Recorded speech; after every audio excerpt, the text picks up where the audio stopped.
Hey guys, and welcome back to the Teach the Children podcast. I'm your host, Laura Battles, and this week our guest on the show is Tessa Johnstone with Divergent Learning. She talks to us about cognitive functions and how it plays a role in our homeschool and plays a role with our children. And she gives us lots of tips on how to work through some of these things with our children, how to easily incorporate some of these activities into your everyday homeschool, what you're already doing, how to help us parents teach and ask the right questions. I took a ton of notes. I've already gone back and re-listened to the podcast.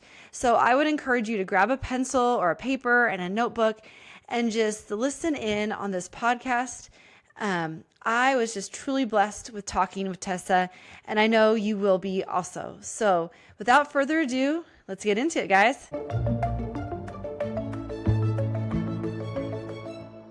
Hey guys, and welcome back to the Teach the Children podcast.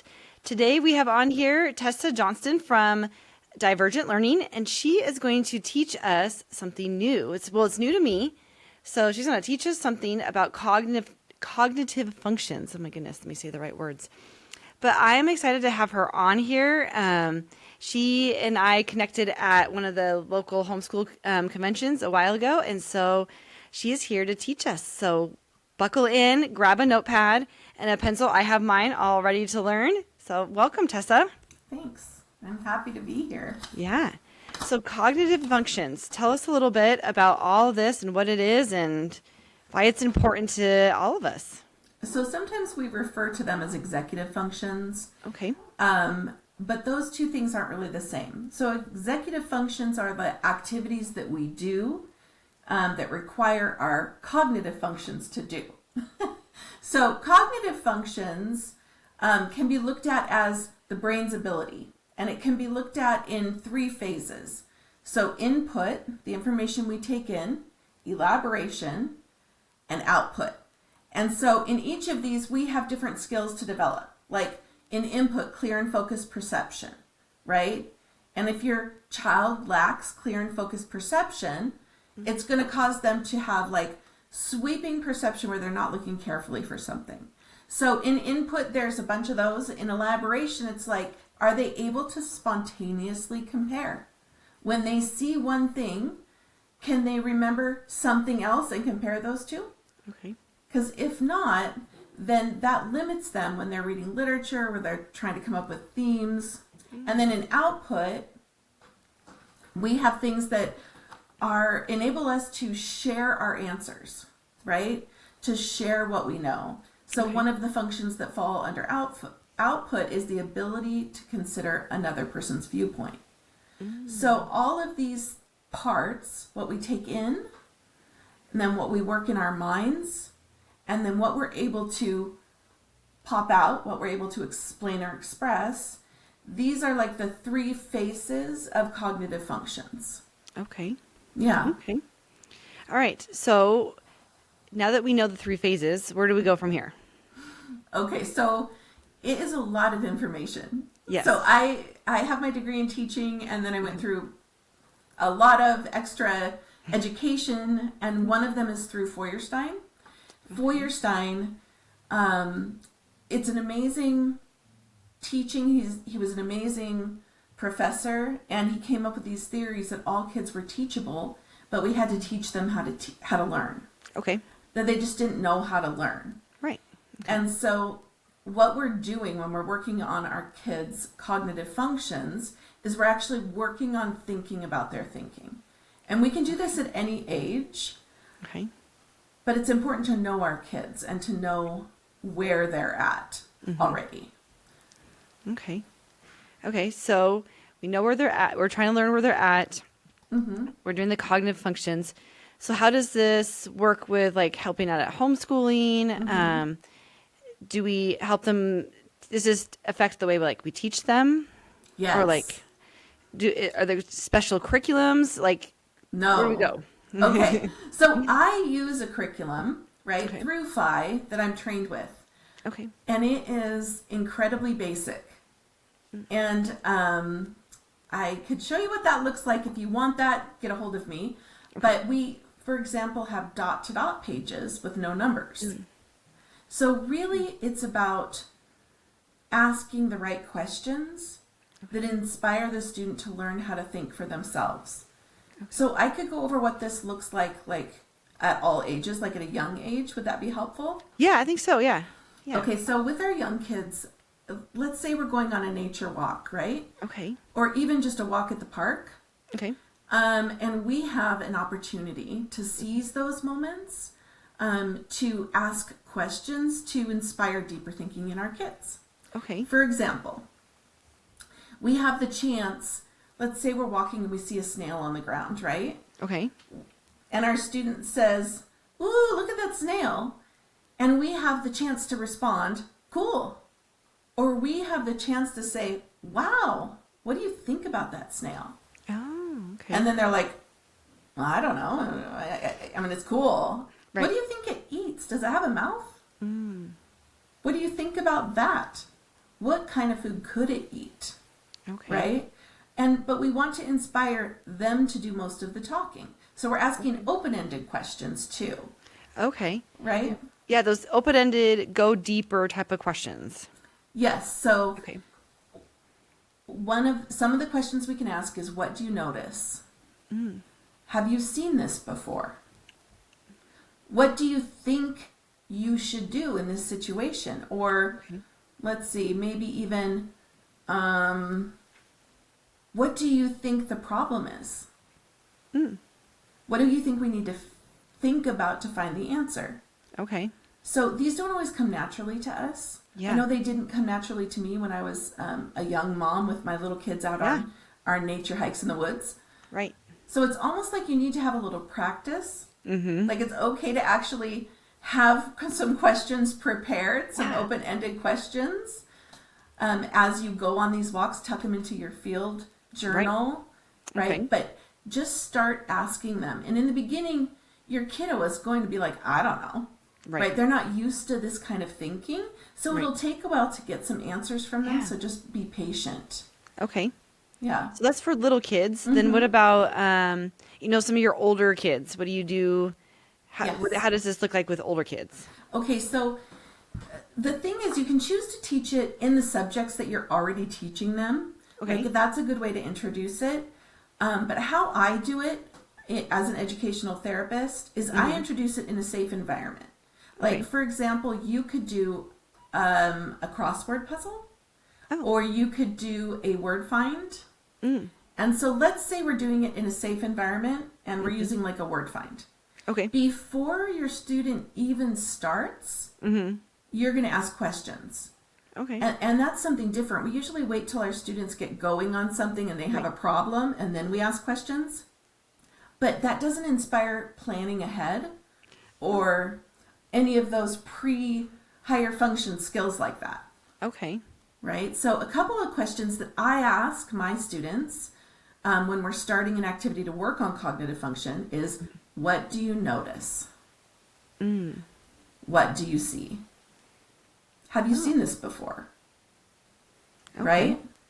So it's kind of a simple way to start them out, to have them start thinking before they start writing. Okay. I'll say something like, what strategy do you think you need to use to find this? Well, I think, and I actually give them, there are papers that actually say what the cognitive functions are, and my students have those papers.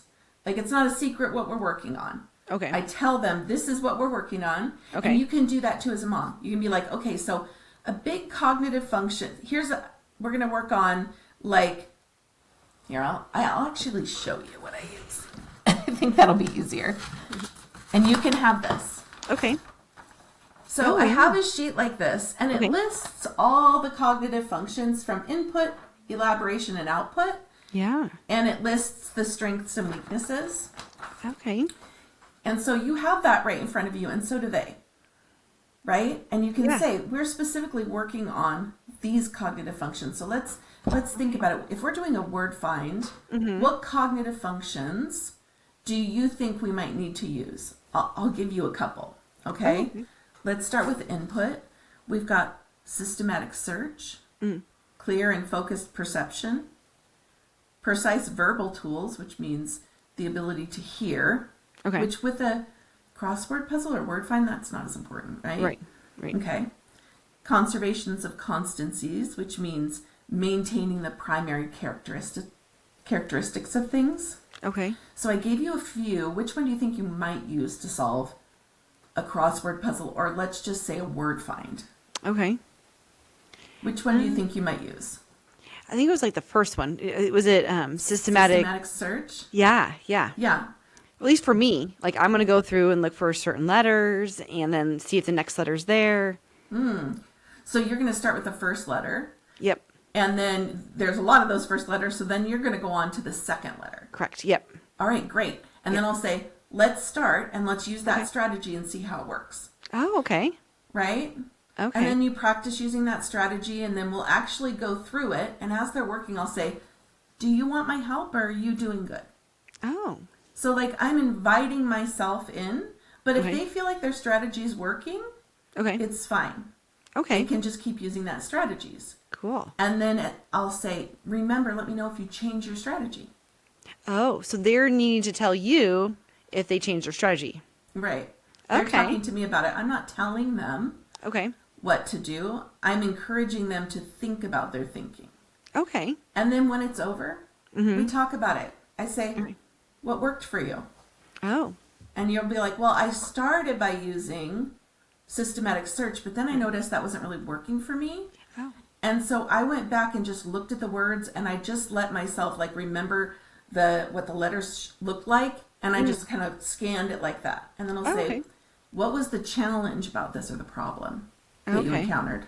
What was your biggest challenge? Oh. And they get to pick what their biggest challenge is. Okay. And here's what my students respond with in the beginning. I don't know. Right. Right? That is what our kids say. I don't know why. Such a typical like kid response. I don't know. Right. And my response always is, I know you don't know. I just Okay. want to know what you think. Okay. Pressure. Okay. So when our kids aren't used to this, or they're used to mom teaching, Yeah.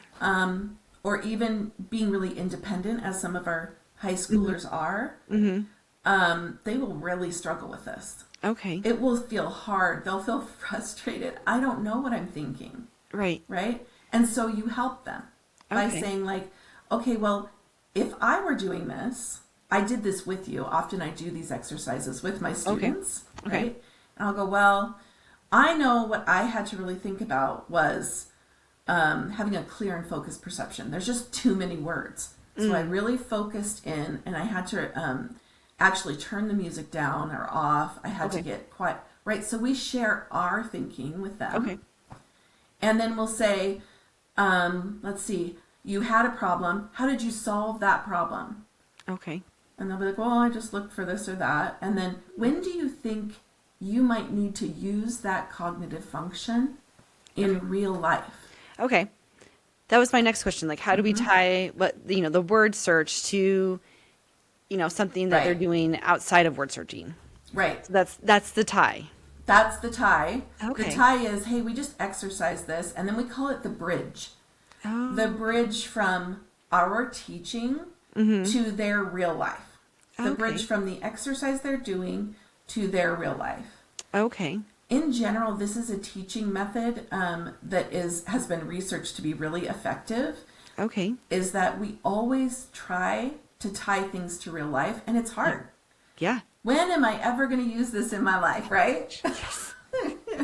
I'm like, I don't know. But if we Right. focus on the cognitive functions behind it, we will use those in real life. Okay. Okay. So what we want is for our students to create something called a when-then statement. Okay. When I use systematic search, Okay. then I can find the letters faster in a word search. Okay. That's specific, right? Right. Now we take it to a bridge. So why don't you practice that? Where in real life could you stand to use systematic search?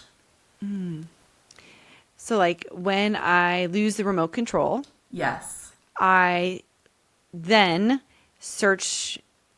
I retrace my steps, or I look for the spots it's usually in. Yes. And if that doesn't work, then I go on to, systematically looking around the couches or scanning the room. So that's a good real life example of a systematic search. Oh, So okay. what we would say, like when we're modeling this for our kids when they're just still getting it, they get it pretty quickly what you're looking for. Yeah. So what we would say is we'd help them rephrase that. We'd be like, okay, so when you use systematic search to find your keys, then you can find them quicker and you're not looking all over the house and running from one spot to another. Yeah. Okay, does that make sense? Yeah. Yeah. That's so great. It's a different kind of teaching that most of us don't know about. It's a different kind of looking at education, at looking at teaching our kids for the long term that isn't included in curriculum. Yeah. That we have to provide for our kiddos. That's great because, one, it's helping them say, you're right, you may not use this XYZ thing like math or, grammar skill. Like I tell my kids all the time, I don't diagram, sentences anymore.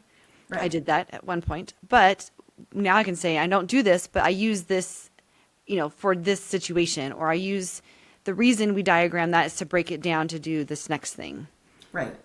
Oh, okay. And when we can attach a cognitive function to that, when we can say, I don't break down sentences anymore, but the cognitive functioning skill that it increased in me was the ability to select relevant cues. And in life, knowing what you're looking for and what's important, that matters. So for example, if you're going to apply for a job, you need to be able to select relevant cues from what their job description is in order to write your application correctly. Right. So, you don't want to write your application for a retail job saying that you know how to flip hamburgers. Right, exactly. There's no connection. Right. Okay. So just like you had to find relative cues to break down sentences, and it's the same cognitive function that you will take with you. So it's about increasing our cognitive ability and our cognitive function. And that's the whole point. Yeah. And you do that once you start doing it in a safe, not easy space, but a safe place with a challenge that doesn't have a grade attached to it. Yeah. Right? Yeah. Once you start using it in those spaces, then you'll be able to start using it with your daily teaching. It will be something that you'll learn how to do just in conversation. Like whether your kid needs help in math and you're like, okay, all right, here we go. Go. I'm gonna talk about what do you see when you look at these problems? What do you notice? What is familiar? What have you seen before? Okay, we want to encourage that thinking. Okay. So there's another aspect of this though that's really important we haven't touched on yet. Yeah. And that's that I know some people think and are thinking and are right in thinking that this will cause shutdown in their students. Oh. That their students are not going to want to answer these questions. There are students, mine included, that just want the black and white and just want to get their work done. Okay. And don't want to talk about the deeper understanding. Okay. So they don't care why they're doing any of it. They just want to get through to go do what they want to do. Yes. Yeah. Okay. Right. We have some deep thinking students, right? Yes. But not all my kids are those. Right. Some of them want to wax poetic about what they've just learned and have this really deep discussion. Okay. Some are like, Mom, can I just hand me the worksheet? I just want to get it done. Right. Okay. And they're still learning, but they don't care to go deeper. Yes. And I understand that, especially with our kids that have learning disabilities and our kids that are on the autism spectrum. Okay. Or kids that often feel insecure or they don't feel confident in their learning. Okay. We have this shutdown. I don't know how to do this. Okay. So an important thing to understand is the difference between growth mindset and a fixed mindset. Are you familiar with those terms? I'm not. Okay. So you're teaching me new, so this is good. Oh, I'm so glad. Okay, so there's been a lot of study that has come out in the recent years about it's not about IQ. It's not about a student's smartness. Okay. It's about their strength in having the ability to change and the ability to struggle. Okay. So when we're talking about a fixed mindset and a growth mindset, let me tell you what those might sound like when you hear them out of your mouth or out of your student's mouth. So think about some of these questions for a second. Okay. If I can find my page that has all my pre-done questions listed. I'm going to write some of this down. All right. So this is what a fixed mindset sounds like. Okay. Yeah. I can't do this. Oh. I'm just not a math person. Okay. She's so smart. It sounds like a compliment, right? Yeah. But it's believing that the person's smartness is how they're achieving what they're achieving. Okay. Okay. I'm a perfectionist. Okay. That's a fixed mindset. Okay. Any kind of label that we place on ourselves Okay. with a belief that that's just how we are, Okay. that's a fixed mindset. So Okay. I will never understand this. I'll never get this.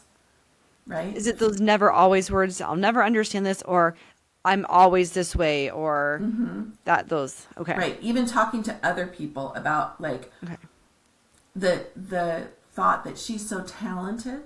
And we all have natural talents, and there's some people that have like, really inborn, certain things come easy to them, but nothing comes without practice. Right. And we don't see those hours of practice that musician put in. Right. We don't see the struggle they went through when they were learning to play, right? Yes. Okay. So here's a growth mindset. Okay. I can't do it yet. Ooh. Right? I use that one all the time with my kids. You can't do this yet. Yes. So I heard that one a long time ago. So I use that one. Good. Okay. Math is hard, but I'm going to keep practicing. Oh, okay. Something can be hard, but I know I learn when things are challenging. Okay. Okay. So intelligence is not fixed. Okay. That's something a lot of people are surprised to hear. We might even have a psychoeducational testing of our child and they'll give us an IQ number. Yes. That's not fixed.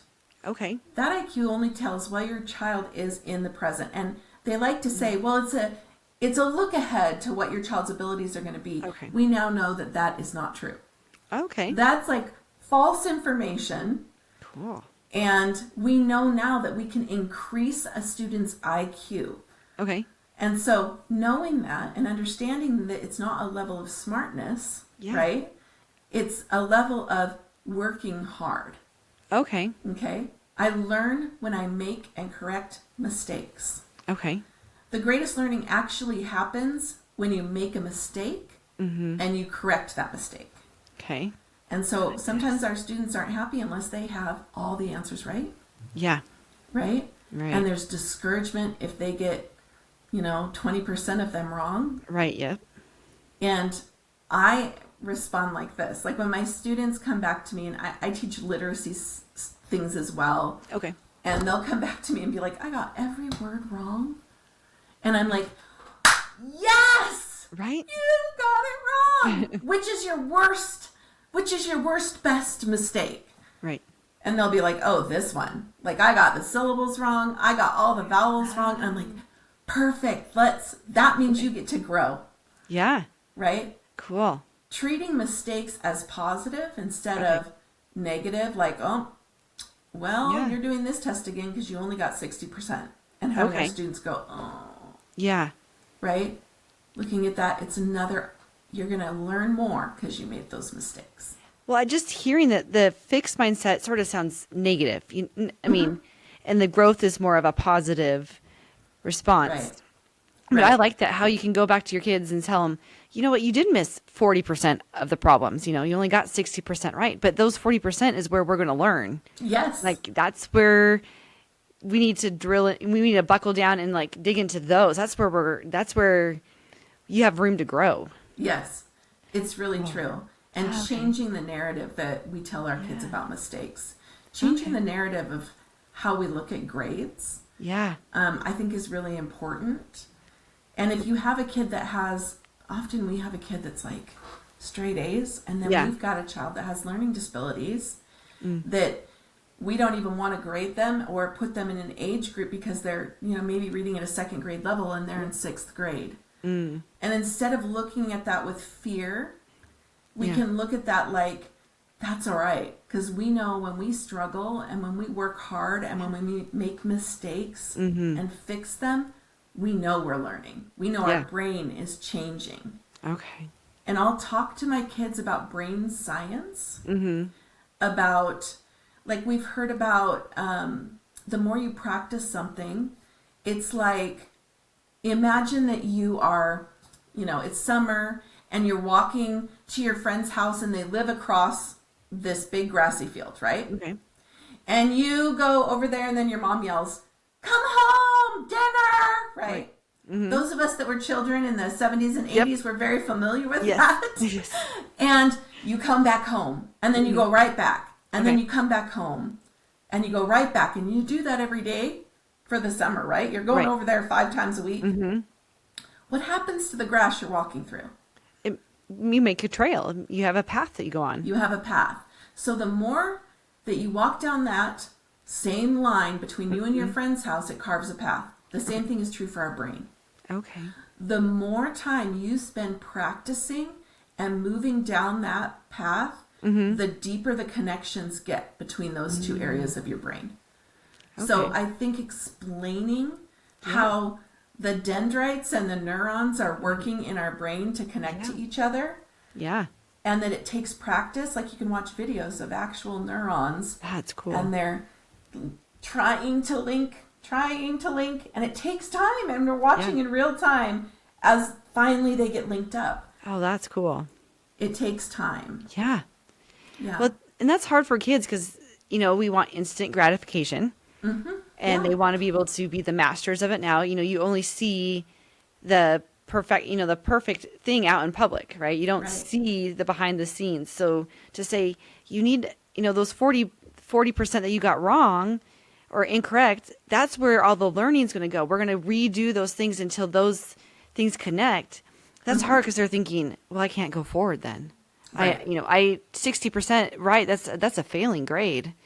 And you're like, but that's actually not that you're doing. This is a chance to get better and smarter. Well, and truly, when they understand, so I always tell my students, practice doesn't actually make perfect. Yeah. Practice makes permanent. So how you're practicing is important, right? And the fact that you give it that time. Yeah. You make the mistake, you correct it. Then you do that problem again. When it comes to reading, some of our students with reading disabilities do not like to reread. Yep. It's a shutdown. Yep. And so I very carefully talk about this. I'm like, ugh, I know rereading. Yep. This is not your favorite thing. Right. I said, but remember, what does practice do? Practice makes permanent. Like they know my sayings. They're like, I'm like, and what happens if you make a mistake and correct it? That's when I learn. And I'm like, yes, exactly. So don't get discouraged. We're just carving that path in your brain. That's all we're doing by rereading. Yeah. Right? So that is, I think, talking about brain science and having our students understand that their brain's actually doing something, that it's not that they're not learning. Something is happening up here. They just can't see it yet. Yeah. Right. Well, this is good news for moms too, who think, oh my goodness, we're going to have to reread this thing, or we have to redo this whole section in math, or we have to redo this. And they're also feeling discouraged, because it's, they feel like it's a reflection on them. And it's like, no, moms, you're doing awesome. Like, keep going. Right. They're still learning. Their neurons are going to get there. They're going to catch on. We just need to, like that meadow, keep going back and forth 14 more times. Right. We'll get there. Yes. Yeah. And I think that's an important mindset for us as moms to work on. That it's not about what they're achieving. It's about what they're thinking. It's about what they're struggling through. Yeah.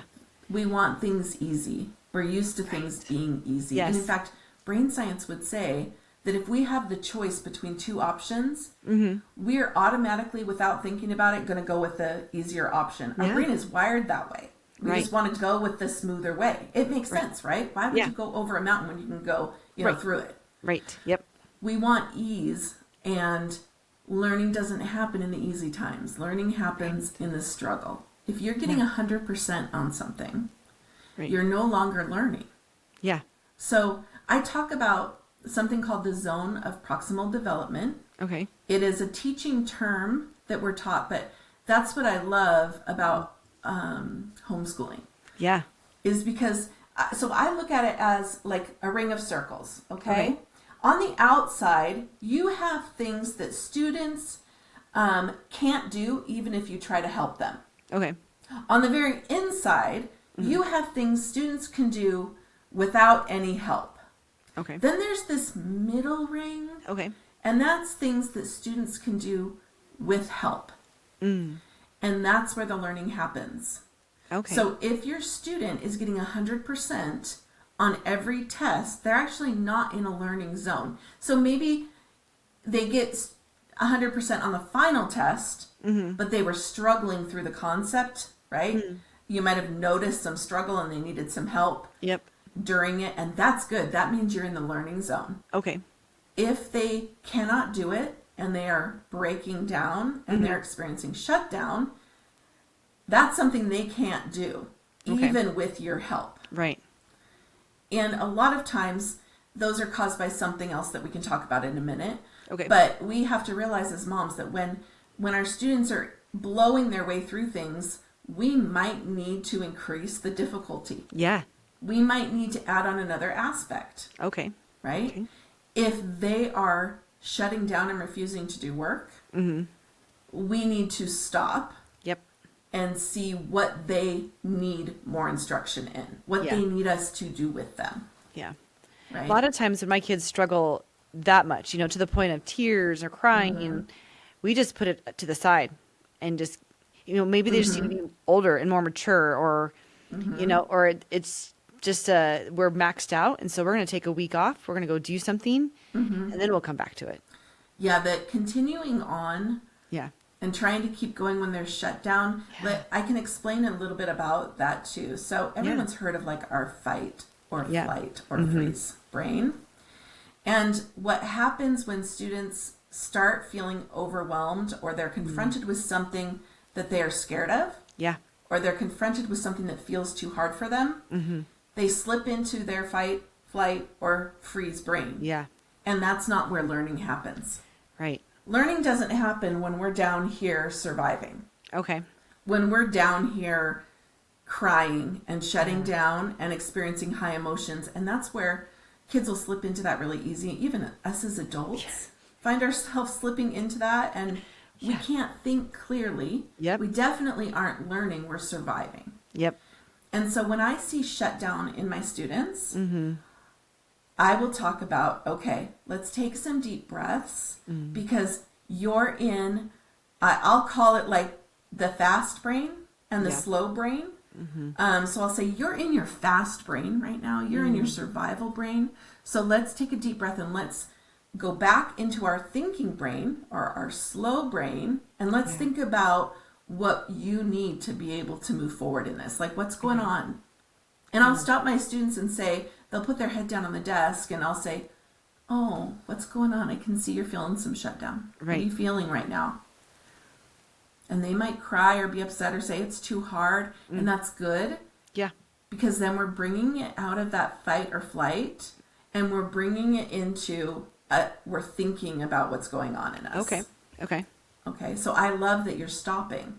That you're stopping to address it. Right. And so then when they come back into where they're able to converse with us, then we can talk about the cognitive functioning. We can talk about what maybe they feel like they're missing, why they feel like this task is too hard. And as homeschool parents, sometimes we are moving our kids on without realizing that it's too soon. Right? So our learners have different, and I know you've probably heard this before, but they're at different stages. They have the concrete stage where they can touch things. They have the middle stage where they can see pictures of things that they used to touch, right? And then they have the final stage, which is really analytical. And it's really this higher level of thinking that we can't get to unless we went through the process of concrete, right? And so sometimes we have to take it back to a more simple form. Okay. And then work our way back up to the abstract things we're asking of them. Interesting. I've didn't even realize to go all the way back sometimes. If something gets too hard, we could always just go back. Right, and you don't necessarily have to go all the way back to concrete. Right. Let's say they're doing pretty well in thinking about things abstractly, right? Okay. A good thing to use for this are if you have graphic organizers. Have you heard of those before? Probably. Yeah. Okay. So I have things, let me show you just one. Yeah. I'll use things like this for my students that have a hard time with letter reversal. Oh. So in the first part, I'll actually have a donut and a butterfinger, right? Okay. I'll have a donut and a butterfinger, and we'll practice seeing this as butterfinger starts with B, right? And Okay. B's start with a butterfinger. That's Yeah. a straight line. Okay. And we'll actually use a donut and a butterfinger to manipulate this. Okay. Then I'm going to move on to this. Okay. And I'm going to have this in their notebook. And I'm going to be like, okay, so when you notice that you made a mistake, Yeah. go back, look at this. Which way does a B and D go? Look Okay. at this. Then after that, I'll be like, okay, they don't need that anymore. Now they can picture in their head. Okay. That's right. Straight line is butterfinger circle, is donut, butterfinger donut. Okay. And then eventually they've got that memorized, but they might always see that picture in their head. Yeah. That's awesome. Then there's forms like that for when you're breaking down literature, when you're trying to know the difference. Often parents think of this as cheating.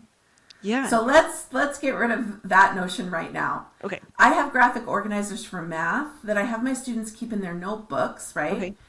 That they can turn back to when they can't remember the difference between dividing and multiplying fractions. Okay. And you can find these on Pinterest already made for you to get ideas. Yeah. Like, you don't have to recreate the wheel. Yeah. But they actually, I'll let my students draw them with different colored pens. Okay. And they get to make the example problems. They get to create the arrows. Cool. And I'll show them straight up what it looks like on Pinterest. And I'll let Okay. them keep those in the notebook because that helps them go into fight, flight, or freeze. Okay. Right? If they're trying and they, we use spiral curriculum. Right. And it repeats these things they haven't learned Yep. since last year. Right. And Yep. we bring it back for practice. There's nothing wrong with that. Okay. But some of our kids have issues with memory. Yep. They actually have a cognitive weakness in long-term memory. Okay. So what can they do Yeah. if they can't remember? What tools do they have? Yeah. And so you have these binders. Yes. So Yeah. I recommend writing everything down. Okay. This is saying notes. Yes, notes Okay. are good. Also, I have something terrible to say for us that use online curriculum. Uh-huh. Have them still write it down. Yeah. Have them still write it down and keep it. Okay. Have them number their problems, even though they are solving it on the screen sometimes. Yeah. Bring it back to the paper so they can store it away in a math notebook to Okay. refer to later. So that Okay. they can see their steps, so they can find their mistakes. Yeah. Right? If we know that making mistakes means we're learning from them, then we need to let them be able to see where they made their mistakes. Right. So just a Okay. little hint, if you're using online curriculum, do not forget the writing. Do Okay. not forget that it's important to have them write it down and keep it in a notebook, to have helps somewhere where they can go back and look for them. And this isn't cheating, like you said. This is not cheating. No. Right. This I is think not that's cheating. a lot of us parents, who come from public school system. We would say, oh, and there they'd say that's cheating, but at home you're like, this is just helping you get those paths put into your brain. Right. And Okay. in public school, where it's cheating, Yeah. they'll eventually move you into a class that's a special education class or a special education level of math. Okay. You won't move forward with your class, right? Okay. Or if they do pass you forward, you didn't learn and you're going to struggle in the next class. Yep. So that's the beauty of homeschooling, Yes. is that we know this isn't cheating. We know that Yeah. this is learning. Yeah. We know that our student is different than the other 26 students. Yes. And that we get to shape their learning and provide them with the things that are going to help them learn. That's the point, right? Right. Right. I like those binder idea. Like, I feel like now I'm going to, this next year, when my kid is Yes. struggling with something, I'm going to be like, let's write up a cheat sheet. Not a cheat sheet, but let's like write up, I don't want to call it a cheat sheet, but let's write up your sheet of things you can quickly go back to if you're struggling with math or like the B's and the D's. And so, because I have They're a couple called- kids that are still there. Right. So what I recommend doing, just have Pinterest, right? If you have Pinterest, Yep. you actually type into the top dividing fractions graphic organizer. Okay. Dividing fractions graphic organizer, put it in the search button, and you're going to be flooded Yeah. with amazing graphic organizers. Okay. Comprehension graphic organizers. Okay. Right? There's our English one, and they're going to tell you steps and what to look for, and you're going to scroll through those and find one that you think fits your child. That's cool. Yeah, it's all there. We just don't know. We Yeah. just don't know. I'm a professional. I do this. I started doing this because I homeschooled my kids and had a kid with severe learning disabilities Okay. that were beyond me. Yeah. And I am like, there's got to be answers more than putting our kids in the public school. Yeah. Because it was like putting a kid with learning disabilities and emotional dysregulation into the public school did not help. Yeah. I actually handed over to a different set of problems. Okay. And so I went back to school so that I could learn how to help other homeschool moms Okay. that were finding themselves lost and alone, and this isn't working.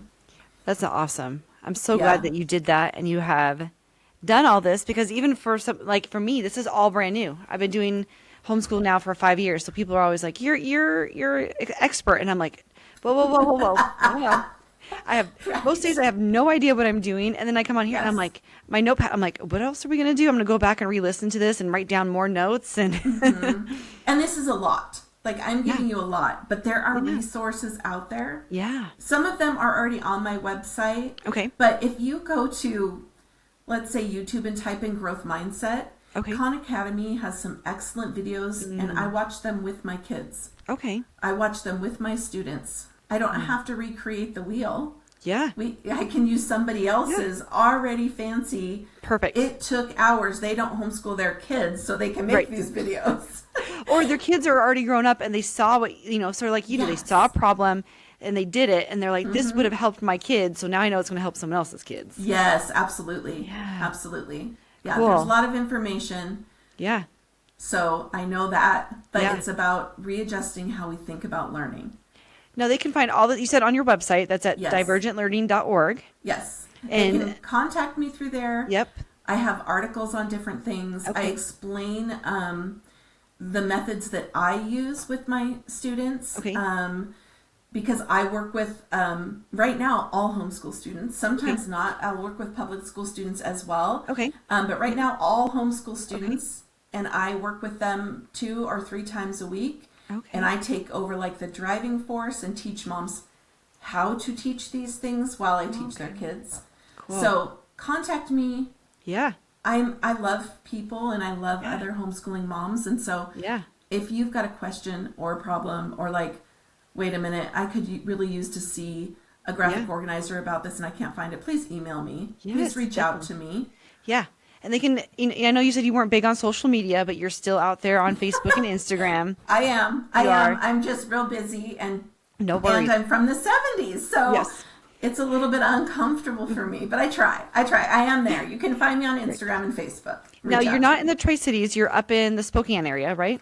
I'm actually in a tiny little town south of Pullman called Uniontown. Yes. And I have my home office here, and I am certified to work with students with online therapy. Okay. And so all of my students right now are online. Okay. And it's lovely, and we do really well together, and we form really good relationships through that media, and so it works. Perfect. Hey, if it works, then don't change it. Let's do it. Let's do it. Yeah. Well, thank you so much for coming on today. You, Laura. This was great. Like I learned all sorts of different things, and so I know this is going to help moms out there that are struggling. Again, divergentlearning.org, so they can get in touch with you and email. I think you should just come into the Tri-Cities one day and teach a class or two. I'd love to anytime. Yeah. All right. Well, thanks, guys, for listening in. If you guys have any questions or want to connect with Tessa, again, divergentlearning.org. And she's just here to help you all. And I learned a lot today. I mean, I have a notebook right here of all these notes. So thank you again. And we'll just catch up with you guys next time. Thanks, guys.